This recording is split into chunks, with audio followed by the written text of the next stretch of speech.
Hi everyone, welcome back to another video from Webtech Tutorial. In today's episode, I'm gonna be showing you how to download BMO digital banking application on your iOS device. So without wasting much of our time, let's dive into the video. First of all, open your App Store. Also, make sure that your iOS device is connected to a stable internet. Once it is, bring up the search box at the top and type in BMO Digital Banking. Once you come across this interface, you will need to look for this application. Tap on the Get button to begin downloading the app on your device. Now wait until the application gets downloaded and installed. BMO Digital Banking is a convenient platform for managing your finances online and on your mobile devices. Once the application is downloaded, tap on Open to launch it on. So that is how you can easily download and install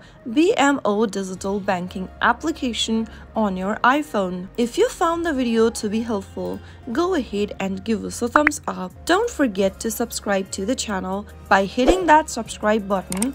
Also, press on the bell icon so that you'll never miss another upcoming upload from us. I will see you again in the next video. Thank you for watching.